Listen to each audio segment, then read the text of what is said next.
بسم اللہ الرحمن الرحیم نحمدہ ونصلی ونسلم علی رسولہ الکریم اما بعد فاعوذ باللہ من الشیطان الرجیم بسم اللہ الرحمن الرحیم یا ایھا الذین آمنوا استعینوا بالصبر والصلاۃ ان اللہ مع الصابرین صدق اللہ مولانا العظیم وبلغنا رسولہ النبی الکریم الامین الرؤوف الرحیم ان اللہ وملائکتہ یصلون علی النبی یا ایھا الذین آمنوا صلوا علیہ وسلموا تسلیما صلاۃ والسلام علیک یا سیدی یا رسول اللہ وعلی آلک واصحابک یا سیدی یا محبوب رب العالمین مولایا صلی وسلم دائما ابدا علی حبیبک خیر الخلق کلہم یا ایھا الذین آمنوا استعینوا بالصبر والصلاۃ، اے ایمان والو مدد طلب کرو صبر اور نماز کے ساتھ، بے شک اللہ رب العزت کی ذات صبر کرنے والوں کے ساتھ ہے۔ سامعین وقار، رب العالمین احکم الحاکمین نے ایمان والوں کو اس آیہ پاک کے اندر جس بات کا حکم ارشاد فرمایا، یہ اس سبب سے ہے کہ رب العالمین احکم الحاکمین کی ذات نے دنیا کی امامت امت محمدیہ کو عطا فرمائی ہے، کیونکہ پیارے آقا کریم علی نبینا علیہ الصلاۃ والسلام کی امت کو ساری امتوں سے بہترین امت قرار دیا گیا ہے۔ تو امت کا جو شرف امامت کا ملا، تو اس کے لیے لازم ہے کہ جب انسان حق کا پیغام دے، اور حق کے پیغام دینے کے دوران انسان کو مشکلات کا جب سامنا کرنا پڑے، جب انسان کے لیے حق کا پیغام دیتے ہوئے مشکلات آئیں، تو اس وقت انسان نے کیا کرنا ہے؟ تو رب العالمین احکم الحاکمین نے اس آیہ پاک کے اندر ہمیں سبق دیا، اے ایمان والو، اس وقت تم نے صبر کے دامن کو تھام لینا ہے۔ جتنی بھی مشکلات آتے رہیں، حق کا پیغام دینے کے اندر تم نے صبر کے دامن کو تھامے رکھو گے تو یقیناً پیغام حق دینے میں تمہارے لیے آسانیاں پیدا ہوں گی۔ اور اس کے ساتھ ساتھ رب العالمین نے صبر کے ساتھ نماز کے ساتھ مدد حاصل کرنے کا بھی ذکر فرمایا۔ تو گویا کہ ہمیں اس بات کا بھی سبق دیا کہ جب کبھی انسان پر کوئی بھی مشکلات آ جائے، اس وقت صبر کے دامن کو تھامنے کا عمل کرے اور نماز سے مدد حاصل کرے۔ اللہ رب العزت کی ذات اس کی منزلوں کو آسان فرما دے گا، اور اس کے لیے بڑی سی بڑی مشکل جو ہے وہ بھی آسانی کے ساتھ وہ حل ہو جائے گی۔ اور آگے اس کے بعد رب العالمین احکم الحاکمین نے ارشاد فرمایا، جو انسان صبر کے دامن کو تھام لیتا ہے، اللہ رب العزت کی ذات کی معیت، اللہ رب العزت کا ساتھ اسے نصیب ہو جاتا ہے۔ فرمایا ان اللہ مع الصابرین، بے شک اللہ رب العزت کی ذات صبر کرنے والوں کے ساتھ ہے۔ اس کے بعد والی آیہ مبارکہ رب العالمین احکم الحاکمین نے ارشاد فرمایا، وَلَا تَقُولُوا لِمَن يُقْتَلُ فِي سَبِيلِ اللَّهِ أَمْوَاتٌ بَلْ أَحْيَاءٌ وَلَٰكِن لَّا تَشْعُرُونَ۔ اس آیہ پاک کے اندر رب العالمین احکم الحاکمین کی ذات نے ان لوگوں کے اعتراض کا جواب دیا جب بدر کا معرکہ ہوا، اور اس بدر کے معرکے میں مختلف صحابہ کرام نے جام شہادت نوش فرما لی، اور جب جام شہادت نوش فرمائی تو اس وقت بعض لوگوں نے یہ کہہ دیا کہ فلاں جو صاحب مر گیا، فلاں صاحب مر گیا۔ تو اللہ رب العزت کی ذات نے ان احباب کے بارے میں کہ جنہوں نے اپنے رب کی رضا کے لیے اللہ کے راستے میں اپنی جانوں کا نذرانہ پیش کیا، ان کا مقام بیان کرتے ہوئے ارشاد فرمایا، اے ایمان والو،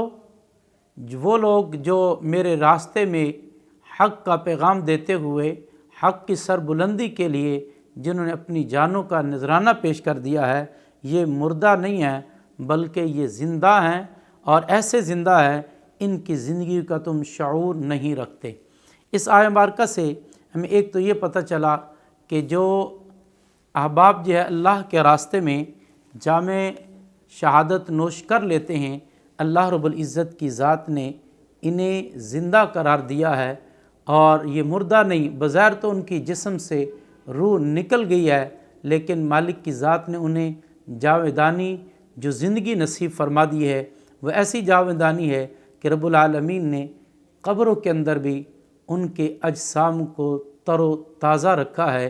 اور حشر تک جو ہے وہ اپنی قبروں کے اندر بھی تازہ رہیں گے۔ جس طرح ایک روایت کے اندر ہے کہ جب احد کا معرکہ ہوا اور احد کے معرکے کے اندر صحابہ کرام نے جام شہادت نوش فرما لیا، تو ان صحابہ کرام رضوان اللہ اجمعین میں سے ایک صحابی حضرت عمر بن جموع اور دوسرے صحابی رسول ہے حضرت عبداللہ بن جبیر رضی اللہ تعالیٰ عنہ، یہ احد کے معرکے کے 46 سال بعد جب ان کی قبروں پر سیلاب کی وجہ سے نمی آنے لگی، تو اس نمی کے آنے پر جو ہے ان دونوں صاحبوں کی قبروں کو جب کھولا گیا،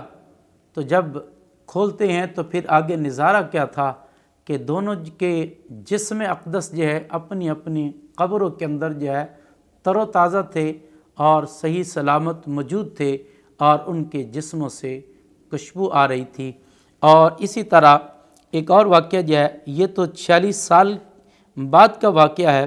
اور اس کے علاوہ جو ہے عراق کی سرزمین پر حضرت عبداللہ بن جابر رضی اللہ تعالیٰ عنہ، جن کی قبر مبارک جو ہے دریائے دجلہ کے کنارے پر تھی، اور دریا کے آگے آنے کی وجہ سے ان کی قبر پر نمی جب پہنچنے لگی، تو وہ والی عراق جو ہے ان کے خواب کے اندر آئے اور فرمایا کہ ہماری قبر جو ہے وہاں تک پانی جو ہے وہ پہنچ رہا ہے اور ہماری قبروں میں نمی آ رہی ہے، تو ہماری یہاں پہ جسموں کو دوسری جگہ پر منتقل کر دیا جائے۔ تو والی عراق جو ہے انہوں نے اس پر توجہ نہیں دی۔ پھر اس کے بعد دوسری مرتبہ اور پھر تیسری مرتبہ جب جھنجھوڑ کے کہا گیا، تو پھر اس کے بعد جب انہوں نے ان کی قبروں کو کھولنے کا عمل کیا، تو ان کی قبریں جب کھلتی ہیں ان کے جسم بھی صحیح اور سلامت تھے، اور یہ 20ویں صدی کا واقعہ ہے، اور قبر ان کی جسم بھی صحیح اور سلامت تھے، اور وہاں پہ جب انہوں نے قبر کشائی کا انتظام کیا تو اس انداز سے نہیں کہ رات کے اندھیرے میں، بلکہ انہوں نے یہ اعلان کیا کہ ہم جو ہے حضرت عبداللہ بن جابر رضی اللہ تعالیٰ کی قبر مبارک کو کھولنے لگے ہیں۔ تو یہ حج کے دنوں کے اندر جب حجاج حج کر کے فارغ ہو رہے تھے، تو پورے عرب کے احباب کو اور بڑے بڑے عمراء کو دعوت دی گئی، اور بڑی بڑی اس وقت سکرینیں لگائی گئیں، اور سکرینیں لگانے کے بعد جو ہے آپ کی قبروں کو کھولا گیا، تو دونوں کے جسم سلامت تھے، اور پھر وہاں سے احباب نے انہیں نکالنے کا عمل کیا، اور اس کے بعد حضرت سلمان فارسی علیہ الرحمہ کے مزار کے اندر ان کی دوبارہ تدفین کر دی۔ اور اس بات کو دیکھ کر جو ہے بے شمار لوگ جو ہے وہ جو کفر پر تھے، قرآن کی حقانیت کو دیکھ کر، کہ قرآن نے بیان کیا بل احیاءہم عند ربہم یرزقون ایک مقام پر، اور یہاں پہ فرمایا بل احیاءہم ولکن لا تشعرون، فرمایا کہ رب العالمین احکم الحاکمین نے ایسی زندگی انہیں نصیب فرمائی ہے کہ تم ان کے زندگی کا شعور نہیں رکھتے۔ اور ان لوگوں نے قرآن کی اس حقیقت کو جب جان لیا تو ایمان قبول کرنے کا عمل کیا۔ اگلی آیت پاک کے اندر رب العالمین نے فرمایا وَلَنَبْلُوَنَّكُمْ بِشَيْءٍ مِّنَ الْخَوْفِ وَالْجُوعِ وَنَقْصٍ مِّنَ الْأَمْوَالِ وَالْأَنفُسِ وَالثَّمَرَاتِ، کہ رب العالمین احکم الحاکمین کی ذات انسان کو آزمانے کا عمل کرتی ہے۔ مختلف انداز سے اس مقام پر رب العالمین نے 4 چیزوں کا تذکرہ کیا ہے کہ مالک کی ذات جو ہے کبھی تو انسان کو جو ہے وہ خوف کے ساتھ آزمانے کا عمل کرتی ہے، اور کبھی بھوک کے ساتھ آزمانے کا عمل کرتی ہے، اور کبھی مالوں کی کمی کے ساتھ جو ہے، اور کبھی جانوں کی کمی کے ساتھ، پھلوں کی کمی کے ساتھ مالک کی ذات انسان کو آزمانے کا عمل کرتی ہے۔ تو جب انسان کو آزمایا جاتا ہے تو اچھا اور بہترین انسان وہ ہے کہ جو اس آزمائش پر ثابت قدم رہتا ہے، مالک کی ذات انہیں عظیم اجر سے نوازنے کا عمل کرتا ہے۔ جس طرح حدیث پاک کے اندر ہے، حضرت موسیٰ اشعری رضی اللہ تعالیٰ عنہ بیان فرماتے ہیں کہ نبی علیہ الصلاۃ والسلام نے یہ بات ارشاد فرمائی کہ رب العالمین احکم الحاکمین کی ذات ان فرشتوں سے سوال کرتی ہے کہ جو فرشتے کسی بندے کے بچے کی روح قبض کر لیتے ہیں، جب روح قبض کر لی جاتی ہے تو وہ فرشتے اللہ کی بارگاہ میں جب حاضر ہوتے ہیں تو رب العالمین احکم الحاکمین کی ذات ان سے پوچھتی ہے، اے میرے فرشتوں، تم نے میرے بندے کے بچے کی روح کو قبض کر لیا ہے؟ فرشتے عرض کرتے ہیں، ہاں اے مولا، ہم نے اس کی روح کو قبض کیا ہے۔ رب العالمین احکم الحاکمین کی ذات ارشاد فرماتی ہے، اے میرے فرشتوں، تم نے تو اس بندے کے ثمرے کو لے لیا ہے جو اس کا اصل پھل تھا، اور وہ تم لے کے آگے ہو۔ تو فرشتے عرض کرتے ہیں، ہاں مولا، ہم نے اس پھل کو حاصل کر لیا ہے، لے لیا ہے۔ تو رب العالمین کی ذات پھر ارشاد فرمائے گی، اے میرے فرشتوں، جب تو نے ان کے بچے کی روح کو قبض کیا اس وقت وہ کیا کہہ رہا تھا؟ تو فرشتے عرض کرتے ہیں، اے مالک، وہ تیری حمد کر رہا تھا اور یہ کہہ رہا تھا، انا للہ و انا الیہ راجعون۔ یہ مالک کی طرف سے ہے، مالک کی ذات نے لے لیا ہے۔ رب العالمین احکم الحاکمین کی ذات اس وقت ارشاد فرمائے گی، اے فرشتوں، گواہ ہو جاؤ اس بات پر کہ میں نے اس کے لیے جنت کے اندر ایک محل تعمیر کروا دیا ہے، اور رب العالمین کی ذات اسے کے لیے جنت کے اندر اعلیٰ محل نصیب فرما دے گا۔ گویا کہ جب انسان صبر کے دامن کو تھام لیتا ہے، مشکل لمحے کے اندر اللہ رب العزت کی ذات جب انسان کو آزمانے کا عمل کرتی ہے تو یقیناً صبر کے اندر ہی انسان کے لیے بھلائی ہے، اور صبر کے اندر ہی انسان کے لیے اجر ہے۔ اور قیسہ اجر کا رب العالمین احکم الحاکمین نے ذکر اس آیت پاک کے اندر فرمایا۔ رب العالمین نے فرمایا، وَبَشِّرِ الصَّابِرِينَ، خوشخبری ہے صبر کرنے والوں کے لیے۔ تو اس آیت پاک سے یہ ہمیں معلوم ہوا کہ جب انسان پر مشکل آ جائے تو صبر کے دامن کو تھامنے کا عمل کرے، نہ کہ انسان جو ہے بے صبری کا مظاہرہ کرتے ہوئے کبھی اپنے سینے کو پیٹنے کا عمل کرے، کبھی اپنے رانوں کو پیٹنا کا عمل کرے، کبھی اپنے گریبان کو پھاڑ دے، نوحہ کرنے لگ جائے۔ یہ بات نہ اللہ رب العزت کی ذات کو پسند ہے، نہ اللہ کے محبوب کو پسند ہے۔ اس لیے رب العالمین احکم الحاکمین نے اس آیت پاک کے اندر فرمایا کہ جب اسے ہم آزمانے کا عمل کرتے ہیں، وہ جو صبر کے دامن کو اختیار کرتا ہے تو انہی کے لیے اعلان کیا، وَبَشِّرِ الصَّابِرِينَ الَّذِينَ اِذَا أَصَابَتْهُمْ مُصِیبَہ، فرمایا کہ جب انہیں کوئی مصیبت پہنچتی ہے تو اس پر وہ کہتے ہیں، قالوا انا للہ و انا الیہ راجعون، یہ مالک کی طرف سے ہے اور ساری چیزیں اسی کی طرف لوٹ کر جانا ہے۔ اور یقیناً رب العالمین احکم الحاکمین کی ذات نے انہی کے لیے ارشاد فرمایا، اولئک علیہم صلوات من ربہم ورحمہ، یہی وہ لوگ ہیں جن کے لیے رب العالمین احکم الحاکمین کی ذات نے اپنی بہترین نوازشات کا اور رحمت کا تذکرہ کیا، اور فرمایا اولئک ھم المہتدون، یہی ہدایت یافتہ ہیں۔ گویا کہ صبر کو اختیار کرنے والا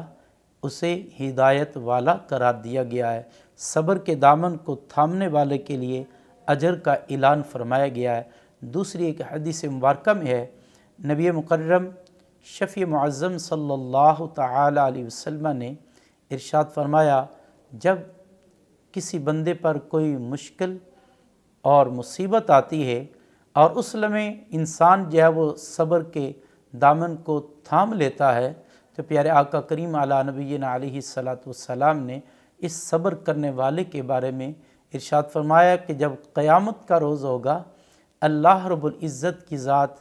اس صاحب کے لیے میزان کے قائم کرنے کو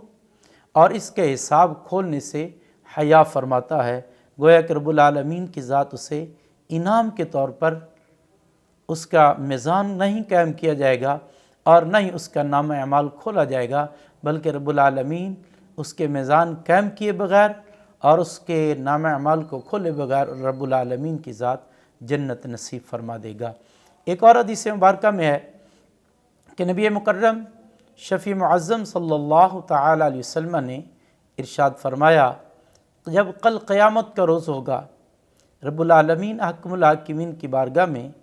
ایک صاحب آئے گا اور اس نے دنیا کے اندر پریشانیاں جب اس پہ آئیں تو اس نے صبر نہیں اختیار کیا ہوگا، اور جب وہ قیامت والے دن صبر والوں کے مقام کو دیکھے گا تو دیکھ کر جو ہے اس وقت وہ تمنا کرے گا، کاش کہ دنیا کے اندر مجھے مشکلات آتی اور میرے جسم کو کینچیوں سے کاٹ دیا جاتا اور میں اس پر صبر کرتا، آج مجھے یہ انعام دے جاتا، میں نے تو دنیا کے اندر صبر کے دامن کو نہیں تھاما ہے، آج میرے لیے اس نعمتوں سے محرومی ہے، آج مجھے وہ یہ نعمتیں عطا نہیں کی جا رہی۔ اس لیے صبر اختیار کرنے والے کے لیے بے شمار حدیث مبارکہ کے اندر اجر کا ذکر کیا گیا ہے۔ اس کے بعد والی آیت پاک کے اندر رب العالمین نے فرمایا ان الصفا والمروۃ من شعائر اللہ فمن حج البیت او اعتمر فلا جناح علیہ ان یطوف بہما ومن تطوع خیرا فإن اللہ شاکر علیم۔ رب العالمین نے اس آیت پاک کے اندر دو چیزوں کا ذکر کیا، صفا اور مروہ کا،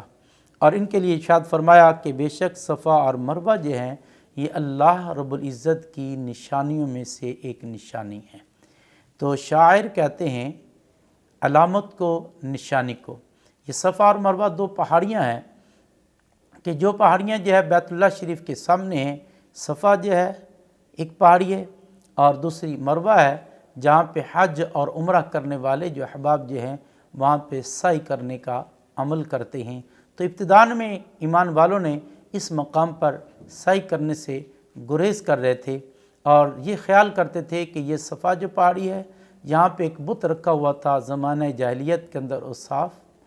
اور مروہ جو ہے پہاڑی یہاں پہ ایک بت رکھا ہوا تھا، اس بت کو نائلہ کہا جاتا تھا، اور زمانہ جاہلیت کے اندر ان بتوں کی عبادت کی جاتی تھی۔ میرے آقا کریم علیہ السلام جب تشریف لائے اور فتح مکہ ہوا تو سب بتوں کو توڑ دیا گیا، تو اب اس کے بعد یہاں پہ بھی توڑ دیا گیا، تو آقا کریم علی نبینا علیہ السلام نے ان کو تو ختم کر دیا، لیکن صحابہ جو ہے پرانے اس عمل کی وجہ سے گریز کرتے تھے، تو رب العالمین احکم الحاکمین نے ارشاد فرمایا ان الصفا والمروۃ من شعائر اللہ، صفا اور مروہ جو ہے یہ اللہ کی نشانیوں میں سے ہیں۔ یہ پہلے معاملات کو نہیں دیکھنا، یہ اللہ رب العزت کی نشانیوں میں سے ہیں، اور فرمایا کہ فمن حج البیت او اعتمر، جو صاحب حج کرنے کے لیے آئے بیت اللہ شریف کا یا عمرہ کرنے کے لیے آئے تو فلا جناح علیہ، اس پر کوئی حرج نہیں، ان یطوف بہما، وہ ان دونوں کے چکر لگانے کا عمل کرے۔ اور یہاں پہ شرعی مسئلہ بھی یہ ہے کہ صفا اور مروہ کے درمیان سعی کرنا یہ واجب ہے، اور اگر کوئی انسان عمرہ کرنے کے لیے جائے اور وہ بیت اللہ شریف کا طواف کرے، مقام ابراہیم پہ نفل ادا کرے اور صفا اور مروہ کی سعی کرنا بھول جائے، احرام کھول دے تو اس پر دم لازم آ جاتا ہے، اس لیے اس مقام پر صفا اور مروہ پر سعی کرنا یہ عمرہ اور حج کرنے والوں کے لیے واجب ہے۔ اور اس کے بعد رب العالمین احکم الحاکمین نے فرمایا فإن اللہ شاکر علیم، اللہ رب العزت کی ذات جو شکر ادا کرنے والے ہیں ان کو جاننے والا ہے۔ ان الذین یکتمون ما انزلنا من البینات والہدی، رب العالمین احکم الحاکمین نے اس آیت پاک کے اندر ارشاد فرمایا بے شک وہ لوگ جو چھپاتے ہیں وہ ما انزلنا من البینات، جو کچھ ہم نے اتارا واضح آیت مبارکہ کے اندر اور ہدایت کو، اس سے مراد جو ہے یہود و نصارہ ہیں۔ ایک حدیث پاک کے اندر ہے، حضرت عبداللہ بن عباس رضی اللہ تعالیٰ عنہ ارشاد فرماتے ہیں کہ حضرت معاذ بن جبل رضی اللہ تعالیٰ عنہ اور حضرت سعد بن معاذ رضی اللہ تعالیٰ عنہ نے یہودیوں سے پوچھا کہ آپ ہمیں بتائیں کہ آپ کی کتابوں کے اندر آخر الزمان نبی مکرم شفیع معظم صلی اللہ تعالیٰ علیہ وسلم کے بارے میں کیا بیان کیا گیا ہے؟ تو ان لوگوں نے پیارے آقا کریم کے مقام کو چھپانے کا عمل کیا، حالانکہ اللہ رب العزت کی ذات نے تورات کے اندر، زبور کے اندر اور انجیل کے اندر آقا کریم علیہ السلام کے مقام و مرتبے کو بیان فرمایا، تو انہوں نے چھپانے کا عمل کیا۔ جب انہوں نے چھپایا تو رب العالمین احکم الحاکمین نے ان لوگوں کے لیے یہ بات ارشاد فرمایا کہ من بعد ما بیناہ للناس فی الکتاب فرمایا کہ جو کچھ ہم نے کتاب کے اندر ذکر کر دیا اس کے بعد کوئی چھپانے کا عمل کرے تو یہ وہ لوگ ہیں کہ اولئک یلعنہم اللہ و یلعنہم اللاعنون، یہ وہ لوگ ہیں جن پر اللہ رب العزت کی بھی لعنت ہے اور تمام لعنت کرنے والوں کی بھی ان پر لعنت ہے۔ تو گویا کہ جو اللہ کے محبوب کے مقام کو چھپانے کا عمل کرتا ہے اور ان کی عزت کو چھپانے کا عمل کرتا ہے، اللہ رب العزت کی ذات ایسے لوگوں کو پسند نہیں کرتا، بلکہ رب العالمین کی ذات انہیں اپنی رحمت سے دور کر دیتا ہے۔ اور آگے فرمایا الا الذین تابوا، ہاں وہ احباب جو ہے